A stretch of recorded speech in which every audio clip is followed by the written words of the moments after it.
अगर दो चीजें लानी है, सहनशीलता और निरंतर भजन, तो ये 6 साधन हैं, ये 2 महान सद्गुण प्राप्ति के। भक्त के 2 महान सद्गुण, सहनशीलता और निरंतर नाम जप। अगर ये बात तुम्हें लानी है तो ये 6 साधन पूज्यपाद उड़िया बाबा जी महाराज बता रहे हैं। भगवत प्राप्ति ही जीवन का परम लक्ष्य है। और देखो, जैसा वातावरण होता है उसका प्रभाव पड़ता है। सिद्ध पुरुषों की बात अलग है, साधकों को भागवतिक वातावरण यदि मिले तो बहुत जल्दी भक्ति का प्रादुर्भाव होकर के उसका बढ़ना हो जाए। जैसे आप यहाँ सुन रहे हैं तो भागवतिक आकर्षण हो रहा है, अभी आप बाहर निकले तो सांसारिक आकर्षण धूल डाल देगा। ये जो चिंतन बन रहा है, लक्ष्य बन रहा है, बैठे बैठे देखो लक्ष्य बन रहा है, दोषों के त्याग का और भगवत प्राप्ति का कहीं न कहीं बीज पड़ रहा है। बाहर जाते ही ऐसे केमिकल छिड़क दिए जाएंगे कि वो अंकुरित ही नहीं हो पाएगा। माया का बड़ा प्रभाव है। तो कैसे हम बाहर बचे? हृदय में आश्रय और मुख में नाम जप है, पक्का कोई भी प्रभाव नहीं कर पाएगा। नाम जप चल रहा, हृदय में आश्रय है।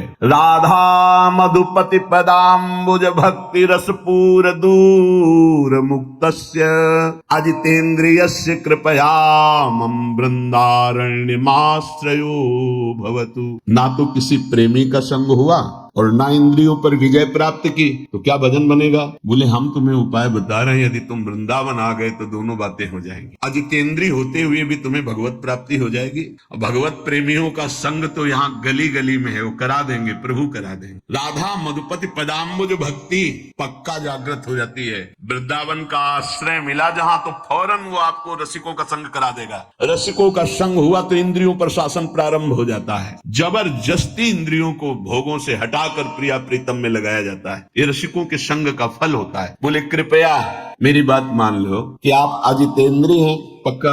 कौन इंद्रियों पर विजय प्राप्त करा? कोई बिरला ही। और आप प्रेमी जनों के संग का सेवन नहीं कर रहे, लगभग ऐसा ही होता है। संग का तात्पर्य होता है उनकी आज्ञा में रहना। आज्ञा पे है तो दूर हैं आप, हृदय की बात नहीं जानते। आपको लगता है कि समीप वाले बहुत प्यारे हो सकते हैं, आप भ्रम मत कीजिए। मिलना, समीप बैठना या समीप रहना, यही प्रेम का लक्षण नहीं होता। भगवान ने ब्राह्मण पत्नियों को मथुरा को बताया था, मेरी आज्ञा का पालन करना, मेरा नाम कीर्तन करना, मेरा गुण कीर्तन करना, मेरा ध्यान, ये मेरे सानिध्य से भी जल्दी अधिक प्रेम प्रकट कर देगा, ये भगवान ने। ऐसे ही रसिक महापुरुषों की आज्ञा में रहना, उनके बनकर रहना, हृदय से उनको अपना मानना, तो हृदय खिंचता रहता है। वो बताने का विषय नहीं होता, हृदय खिंचता रहता है उसकी तरफ। और वो जब हृदय खिंचता है तो जो हृदय में चलता है वो वहीं चलने लगता है। खास बात को पकड़ना। हम लोग बाहरी बात को पकड़ते कि हमारी तरफ तो देखा भी नहीं, हमसे तो बात भी नहीं करते, हमको तो कोई सेवा भी नहीं मिली, हम समीप भी नहीं बैठ पाते, तो पता नहीं उनकी हम याद में है कि नहीं।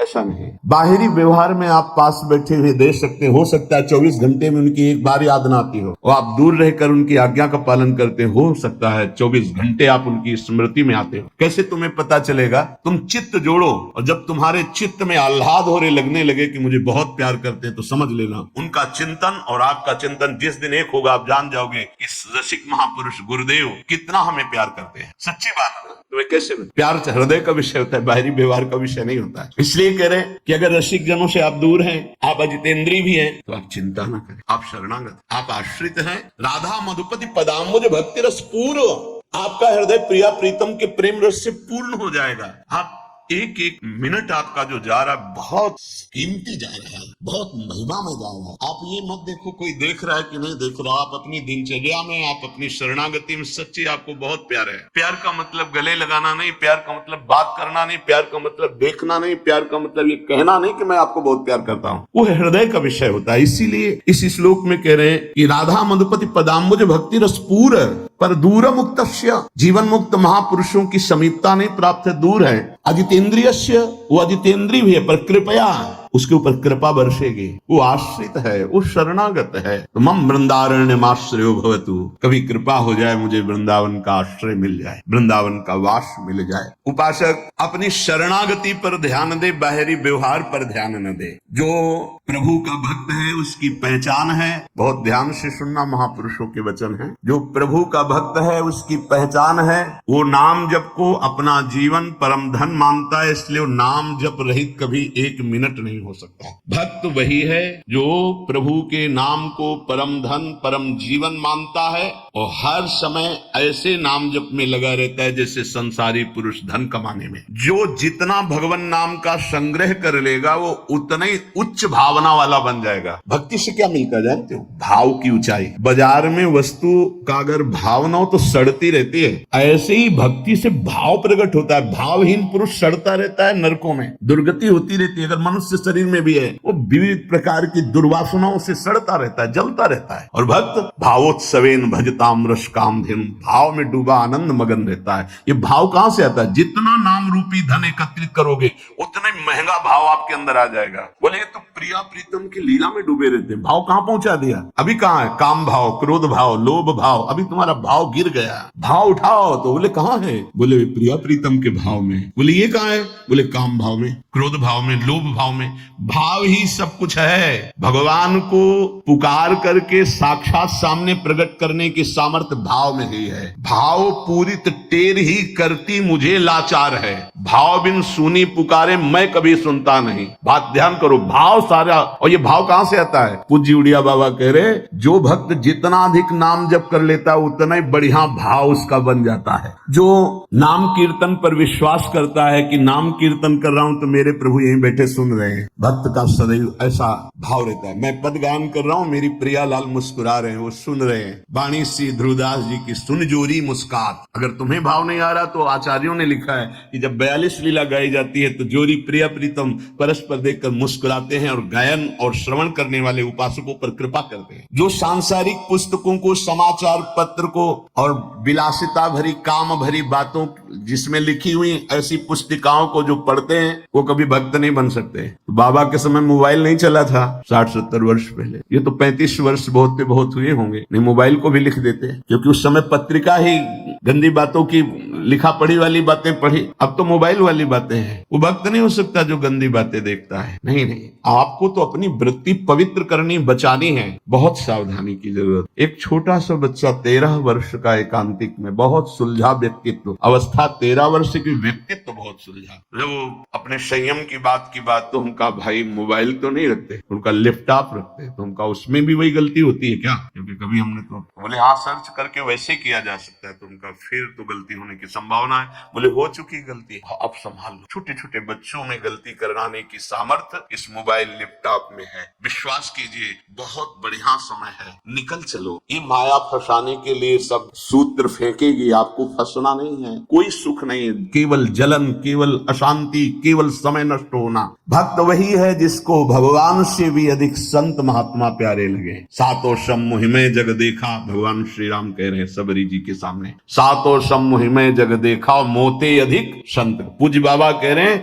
भक्त वही जिसे संत भक्त महात्मा भगवान से भी बढ़कर प्यारे लगे। आज राम जी के प्यारे हमें मिल गए, आज श्याम जी के प्यारे में, आज प्रियाजू के प्यारे मिल गए। वैकुंठ प्रिय दर्शना दुर्लभो मानुषो देहो देहि नाम क्षण भंगु रहा तत्रापि दुर्लभम मन्नेत वैकुंठ प्रिय दर्शनम। आहा, भगवान के प्यारों के दर्शन प्राप्त होना। भक्त वही है जिसकी जिह्वा हर समय नाम जप में लगी रहती है और बातों के लिए वो मूक हो गई है। नारायण हरि भजन में पांचों न सुहाग। जो सच्चाई से मार्ग में चल रहा है उसको अच्छा ही नहीं लगता। विषय भोग, निद्रा, हंसी, जगत प्रीति, बहु बात नहीं अच्छा लगता। भक्त वही है जो अपने चित्त को सुरक्षित रखता है। लोग और सब बाहरी वस्तुओं को सुरक्षित रखने की चेष्टा करते हैं पर चित्त को गंदा कर देते हैं। गंदा चित्त, गलत चिंतन। बाहरी वस्तुओं की सुरक्षा हो, चाहे आग लग जाए, लेकिन चित्त में सुरक्षा में कोई फर्क न पड़े। चित्त हमारा चित्त चूर के चिंतन में लगा रहे। जहां तक बन सके अपने चित्त को बचाने की कोशिश करो।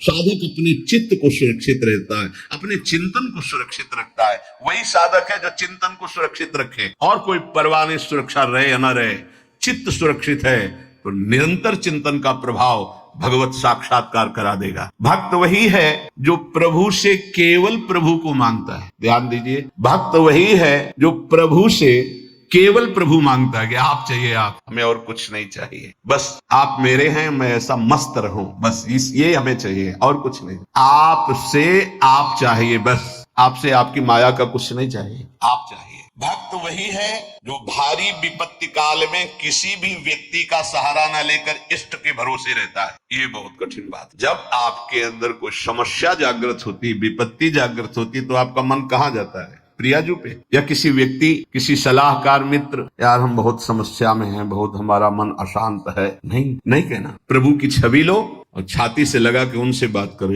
हमारा चित्त बहुत अशांत है, प्यारे आप संभाल लो। या बाहरी कोई विपत्ति है तो उन आप बात करके देखो ना कभी, पर भाव नहीं है तो बताया नहीं, फिर वो भाव बिन सुनी पुकारे मैं कभी सुनता नहीं। इसीलिए नाम जप से भाव का जागरण होता है। भाव से यदि पुकारे तो हमने सेकंड में परिवर्तन होते हुए देखा। 1 सेकंड में परिस्थिति का परिवर्तन, 1 सेकंड में भारी से भारी समस्या का समाधान, जो ही प्रभु से प्रार्थना, उसका तत्काल परिणाम देखा है। एक मात्र भगवत चिंतन ही समस्त विपत्तियों के नाश का उपाय है। हरि स्मृति सर्व विपदि मोक्षणम। इसलिए कभी किसी से सहायता मत मांगो। अगर किसी और की सहायता मांगी तो द्रौपदी की तरह परेशान होना पड़ेगा। आखिरी में द्रौपदी जी ने ठीक जगह सहायता मांगी। हा गोविंद द्वारिका वासिन, तो यहाँ से वस्त्र हटा नहीं पाया 10,000 हाथियों का बल रखने वाला दुशासन। हम लोग बड़े कमजोर भक्त हैं। थोड़ी सी भी बात हो तो हम किसी का, अन्य का सहारा ले लेते हैं। माता पिता भाई बंधु रिश्ते नाते ठीक है ये, लेकिन सहारा सिर्फ इष्ट देव का। जरा इस शब्द पर देखिए, मेरी महारानी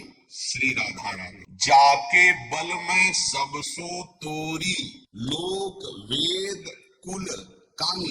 किया आपने, तोड़ा आपने, सब सो तोरी लोक वेद कुल कानी, तब असलियत में मेरी महारानी श्री राधा। बाबा कह रहे भक्त वही है जो भारी विपत्ति काल में किसी भी व्यक्ति की सहायता के लिए न देखे, केवल प्रभु की तरफ। अब वो क्या रूप रख करके आते हैं वो देखेंगे, लेकिन किसी अन्य आश्रय में ना जाए, नहीं तो हमारी भक्ति बाधित हो जाए। प्रहलाद जी ने किसी को पुकारा क्या? किसी भक्त के जीवन में देखो, किसी के पास गए क्या हाथ जोड़ के कि जमींदार या बादशाह या किसी, कि आप हमारा सहयोग कर दो? नहीं, प्रभु देखेंगे। और वो ऐसे अंतिम समय तक कोई सहयोग नहीं कि अब अगला कदम जाएगा ये गिरेगा, और उसी कदम पे प्रभु ऐसे बस आखिरी दम तक वो देखते कि शायद कोई अंदर से पुकार पड़े किसी और को। जब देखा कि बस वो पकड़, आप निहाल हो गया, विपत्ति नहीं अब संपत्ति घेरेगी, अब कोई तुझे परेशानी नहीं, मेरी कृपा संपत्ति तेरे को सदैव दुलार करती रहेगी। पूज्य बाबा कह रहे भगवान का सच्चा भक्त वही है जो भगवान से अधिक किसी को नहीं मानता। जड़ चेतन मनुष्य पशु पक्षी लोक लोकांतर मानता है तो सबको भगवत में मानता है, भगवान से बढ़कर किसी को नहीं मानता। फिर तुम किसी को अपना या पराया कैसे कह सकते हो? जब तुम श्री भगवान के हो, तुम्हारा अपना कौन है? जब तुम श्री भगवान के हो, सब में भगवान है, तो पराया कौन है? ये सूक्ष्मता समझिए। तुम भगवान के भक्त होकर किसी और को अपना कहते हो या किसी को पराया कहते हो, तो अभी सही भक्ति नहीं आई। ना कोई अपना और ना कोई पराया। कबीरा खड़ा बाजार में सबसे पूछे खैर, ना काहू सो दोस्ती और ना काहू सो बैर। ना कोई अपना और ना कोई पराया। यदि तुम किसी को बुरा कहते हो और किसी को भला कहते हो तो तुम्हारे अंदर भक्ति कहाँ है? राग द्वेष युक्त हृदय भक्ति वाला हृदय थोड़ी होता है। इसलिए इसको मिटाओ और मिटाकर समान भाव लाओ, ना कोई अपना ना कोई पराया। प्राणी मात्र में भक्त का राग द्वेष नहीं होता। भक्त भगवान के साक्षात विग्रह में दर्शन करता है। यदि धातु या पाषाण की भावना है तो अभी वो भक्त नहीं हुआ है। साक्षात मेरे प्रभु सर्वव्यापी ईश्वर तो ज्ञानी जन भी कहते हैं। भक्त की महानता है और सर्वव्यापता का भाव तो गौड़ रहे, मुख्य भाव रहे, साक्षात विराजमान प्रभु है। भक्त का भाव समिट जाता है, सर्वव्यापी भाव होने के बाद वो समिट जाता है। ये 2 गुण प्रधान रहते हैं और बहुत से गुण रहते हैं भक्त में, पर 2 ये गुण प्रधान रहते हैं। पहला गुण होता है सहनशीलता। ये 2 गुण प्रधान भक्त में देखे जाते हैं, और तो बहुत से गुण होते हैं। एक बार चर्चा हुई थी 33 गुण पीछे भी, पर ये प्रधान 2 गुणों से परीक्षा होती है अपने हृदय की कि हृदय में भक्ति आई कि नहीं। हर बात को सह जाना। दास्ते तिक्षस्व भारत, जितना सहनशील होगा उतना बड़ा वो भक्त बनेगा। जब कोई इस मार्ग में चलता है तो उसके सामने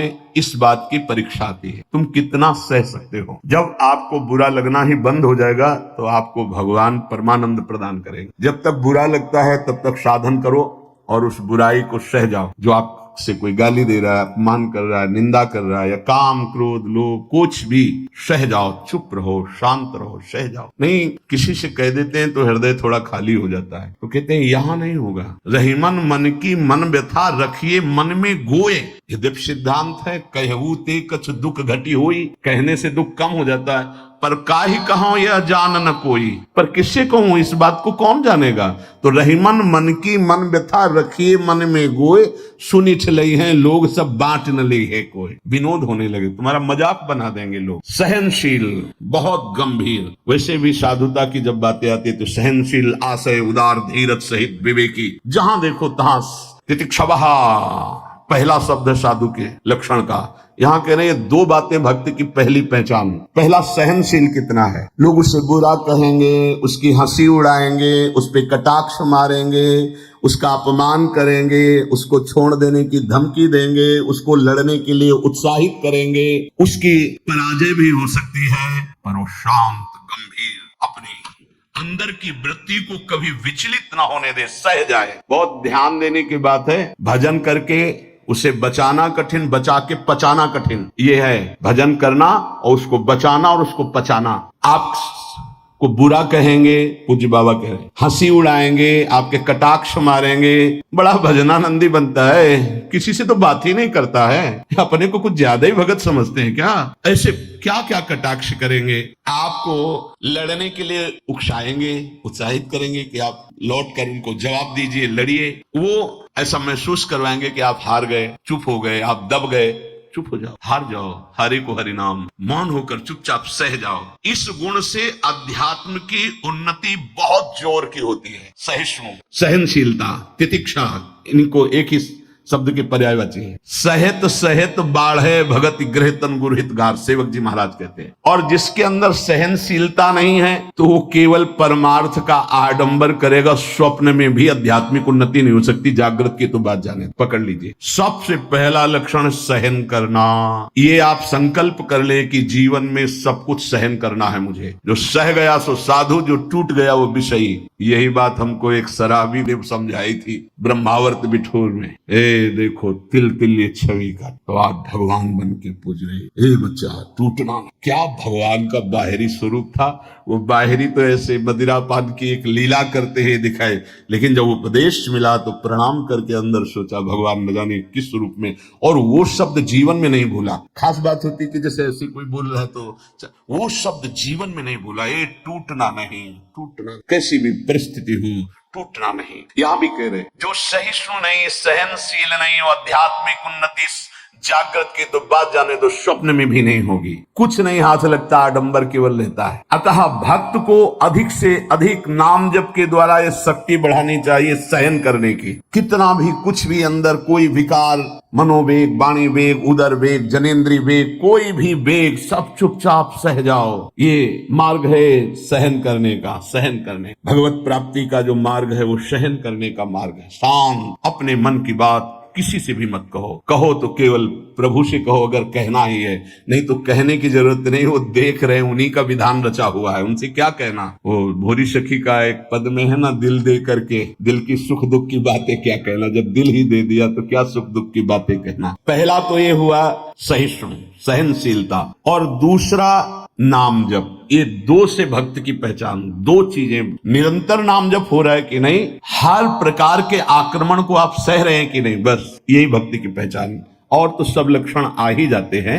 नाम में जितनी अधिक शक्ति है उतना कोई वर्णन ही नहीं कर सकता। इतनी अधिक अचिंत शक्ति नाम में है। नाम में जितना मन लगाओगे तो तुम्हारा मन निर्मल और तुम्हारा बल बढ़ता जाएगा और वो निर्बल होता जाएगा। दोनों बात समझ, मन निर्मल और निर्बल। निर्बल तुम्हारे अधीन। अभी क्या है, मन बलवान और हम उसके अधीन हैं, और मन मलिन तो हमको संसार में फंसा रहा है। नाम में जितना आपका भाव बनता जाएगा, श्रद्धा विश्वास बनता जाएगा, उतनी ही तुम नजदीक प्रभु के पहुंचते जाओगे। भजन करना कठिन, करके बचाना कठिन, पचाना एक सूत्र केवल। सब कुछ सहन करना है जीवन में। भूख प्यास, गर्मी सर्दी, मान अपमान, निंदा स्तुति, सब सहन करना। चुप शांत एकदम अंदर, और नाम जप। बस ये दो बहुत जोर की बात बाबा ने बताई कि सहनशीलता और नाम जप ये प्रधान दो गुण हैं जिससे भक्त की पहचान होती है। तो हम अंदर अपने करें, दूसरों पे नहीं, अपने अंदर कितना नाम जप कर रहा है, कितना सहनशील है।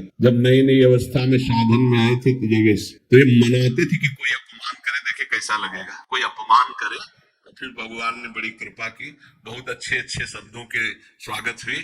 तो हृदय में भी अब कैसा लग रहा है? एक समय ऐसे सीधे गंगा के किनारे जा, सामने से बड़ी गालियां और बड़े कटु वाक्य, ऐसे वैसे क्या क्या बातें, शांत एकदम चुप। कैसा लगा? मांगते थे कि प्रभु कभी अपमान हो तो कैसा लगेगा? कैसा लगा? शांत मन। हाँ चलो ठीक है। भगवान कृपा करके देते हैं। संत जन इसी से समझते कि हमारे ऊपर कितनी कृपा है। जब हमारा कोई अपमान करे, हमें गुस्सा ना आवे, कोई विकार हमारे अंदर आवे, गलत चेष्टा ना हो, उसको सह गए, तब बड़ी कृपा श्री भगवान की हमारे ऊपर। संसार का चिंतन तो सारी दुनिया करती है, यदि भक्त भी संसार का चिंतन है तो किस बात का भक्त है? अगर दो चीजें लानी है, सहनशीलता और निरंतर भजन, तो ये 6 साधन है, ये 2 महान सद्गुण प्राप्ति के। भक्त के 2 महान सद्गुण, सहनशीलता और निरंतर नाम जप। अगर ये बात तुम्हें लानी है तो ये 6 साधन पूज्यपाद उड़िया बाबा जी महाराज बता रहे हैं। पहला, हल्का भोजन, पहला प्रहार भोजन पर किया है। और सच्ची बात है, और आप लोग भी अनुभव किए होंगे अगर भजन में चित्तवृत्ति लगाए, पेट में वजन ज्यादा, भजन कम। देख लो, आप खुद देख लो। हल्का भोजन, इतना हल्का कि आप भोजन पाकर बैठे हैं और आपको महसूस ना हो कि आपके पेट में वजन है, इतना भोजन पाया। होता है जैसे 5 रोटी पाने की आपके पेट में क्षमता है तो 3 पाई, 5 पाने की क्षमता 7 पा गए, तब तो फिर 7.5 शनिचर आ ही जाएगा बुद्धि में, नहीं आ जाएगा? बिल्कुल प्रमाद आ जाता, पक्का प्रमाद आ जाता। धन्यवाद है उन उपासकों को जो एक दिनचर्या में रहते हैं। हाँ ठीक, 1 चम्मच खीर डाल दीजिए, 1 पीस से डाल, बस दोबारा हमसे मत पूछना, वो अपनी निष्ठा में है। ये आहार विहार ही भजन में सबसे ज्यादा सहयोगी है और बाधक भी है। हल्का भोजन लिख रहे हैं बाबा। हल्का भोजन मतलब सुपाच्य भोजन और आधा पेट भोजन। एक दिन चर्चा हुई थी, अगर याद हो पीछे, 400 ग्राम अन्न में 24 घंटे में बहुत स्वस्थ शरीर रह सकता है। केवल रसेंद्री फंसाए है, रसेंद्री। हमें लगता है कि अगर हमें जीवन उछाल, उत्साहित और बहुत सात्विक रखना है तो हल्का भोजन। दूसरी बात, प्राण संयम। ये जो बहुत जल्दी जल्दी श्वासें चलती हैं, इससे भजन में बड़ा बाधा पड़ती है। एक आराम से श्वास खींचिए, कितनी बार राधा नाम जपते हैं, फिर आराम से छोड़िए, कितनी बार छोड़ते हैं। प्राणों का संयम आवश्यक है, इसलिए 2-3 प्राण वायु का संशोधन की प्रक्रियाएं हैं जिनको सबको करना चाहिए। ये प्राणायाम के अंतर्गत नहीं, हम भजन की बात कर रहे हैं। आराम से बैठ जाओ, इसे दोनों स्वरों से वायु खींचो, कोई हाथ वाथ लगाने की जरूरत, पूरी खींचा और एकदम छोड़ दो। 7 बार किया एक बार में, 4 बार ऐसा करो, आप देखना एक ये प्रक्रिया है, कोई हाथ लगाने की जरूरत है। प्राणवायु का संशोधन, खींचा, रोक लिया, नाम जप कर रहे हैं, एकदम प्राण व्याकुल छोड़ दिया। एक ये है आंतरिक कुंभक, एक बाह्य कुंभक, खाली किया, नाम जप करे बैठे, फिर तुरंत खाली किया, फिर रोक लिया, इसे बाह्य 3 बस कर लीजिए। आप देखिए आपके फेफड़े, आपकी छाती, आपका प्राण संयम, कोई हम ये नहीं कह रहे ऐसे करने, और ये मात्र 2-2 मिनट का अभ्यास कर लीजिए। क्या जाता है ऐसे आराम से बैठ के, कोई जान भी नहीं रहा कि आप प्राणवायु का संशोधन कर रहे हैं। पर मेरुदंड सीधी होनी चाहिए, जितना अधिक खींच पाओ, अधिक छोड़ पाओ, 6 बार, 7 बार, 8 बार, बस इससे ज्यादा नहीं। और ये 4 बार दिन में, एक बाह्य कुंभक, एक आंतरिक कुंभक, ये 5-5 बार कर ली। आप देख लीजिए आपका प्राणवायु कितना, जितना प्राणवायु पवित्र होगी उतनी सुंदर अन्न पाचन क्रिया होगी, और उतना ही आपके मस्तिष्क में एक गुदगुदाहट सी, एक ध्यान करने की इच्छा होगी।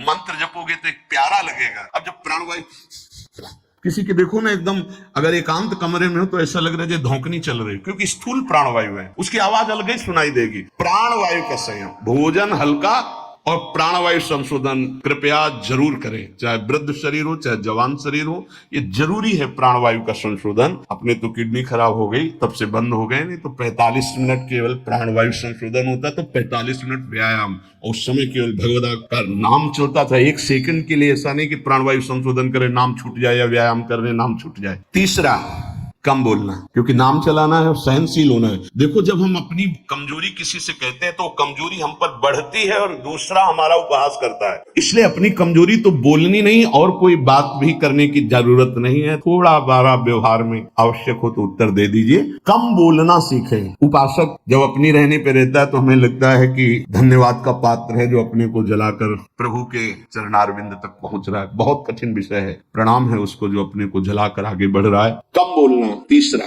चौथा, किसी से कोई भी इच्छा न रखना न व्यक्त करना। ये दो महान सद्गुण आ जाएंगे, सहनशीलता और निरंतर भजन। किसी से कोई इच्छा। आप आज क्या पाएंगे? नहीं, आप क्या पाएंगे? जो श्री जी। नहीं, वैसे आपको पसंद क्या है? राधा राधा राधा। नहीं, भोजन में क्या पसंद? यही आहार है। कभी भी कोई शब्द ना निकलने पाए तो आज फिर मुंगौड़ा बन जाए, ऐसा नहीं। कोई देखो, अगर आपको वास्तविक मार्ग को प्राप्त करना तो सिद्धांत है, कोई भी इच्छा है भी तो प्रकट नहीं करना हो। आप देख लेना, अगर श्री जी को मूंग के मुंगोड़ा ही पवाने हैं ना प्रसाद में, तो आपको मिल जाएंगे कहीं ना कहीं से। मांगने की जरूरत नहीं, कहने की जरूरत नहीं, इच्छा व्यक्त करने की जरूरत नहीं। पांचवा, जो इंद्री बहुत लालायित हो गई और उसका विषय आ गया हो तो उसका संसर्ग न होने देना। देखो, जैसे वो दो सद्गुण कठिन है, तो उनको लाने वाले साधन भी बहुत कठिन है। किसी भी इंद्री की बहुत इच्छा हुई और वैसे संयोग आ गया, कोई भी इच्छा, हर इंद्री में अपनी इच्छा रहती है, प्रबल इच्छा हुई और प्रारब्धवशात माया ने वही संयोग बना दिया,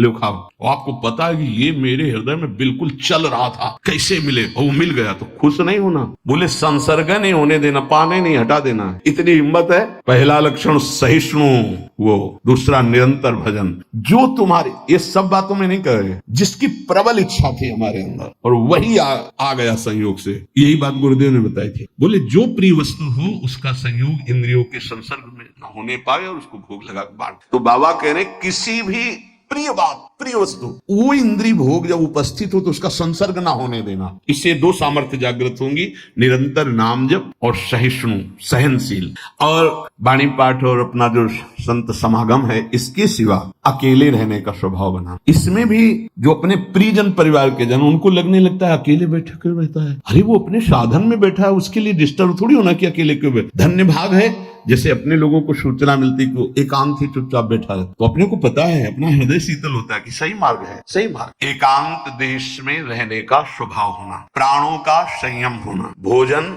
बहुत हल्का सात्विक होना, कम बोलना, किसी भी तरह से अपनी इच्छा को किसी के सामने प्रकट ना करना। अगर हमारे अंदर इच्छा, छठवां, अगर हमारे अंदर इच्छा आ ही गई है और उसके अनुसार प्रारब्धवशात संयोग बन जाता है उस भोग का, तो इंद्रियों का संसर्ग ना होने देना। इन 6 साधनों से ये 2 बात महान भक्त के अंदर आ जाएंगी कि वो सहनशील हो जाएगा और उसका निरंतर नाम जप चलने लगेगा। ये जो चर्चाएं होती, इसका मनन करो, आचरण में उतारा जाए और सदैव प्रभु से जुड़े रहना चाहिए। जुड़ते ही हृदय में आनंद आता है, हटते ही हृदय फंस जाता है किसी न किसी विषय में। इसलिए हानि हरिवंश के नाम अंतर पड़े, लाभ हरिवंश उच्चरत बानी। नाम वाणी का हमारा जीवन का ये संकल्प बन जाना चाहिए, नियम ले लेना चाहिए कि कभी वाणी जी चल रही है या नाम चल रहा है। इसके अलावा अगर हम कुछ बोले, कुछ छूटा भजन, तो कहीं ना कहीं हमारी वृत्ति फंस जाएगी, हमें जलाएगी। तो हम सहनशील बने, निरंतर नाम जापक बने और सत्संग को खूब सुने और सुनकर मनन करके आचरण में उतारे। अगर आपको यह वीडियो अच्छी लगी है तो वीडियो को लाइक करें, कमेंट करें और चैनल को सब्सक्राइब जरूर करें। और मैं आपको मिलता हूँ कल एक और नए वीडियो के साथ। राधे राधे।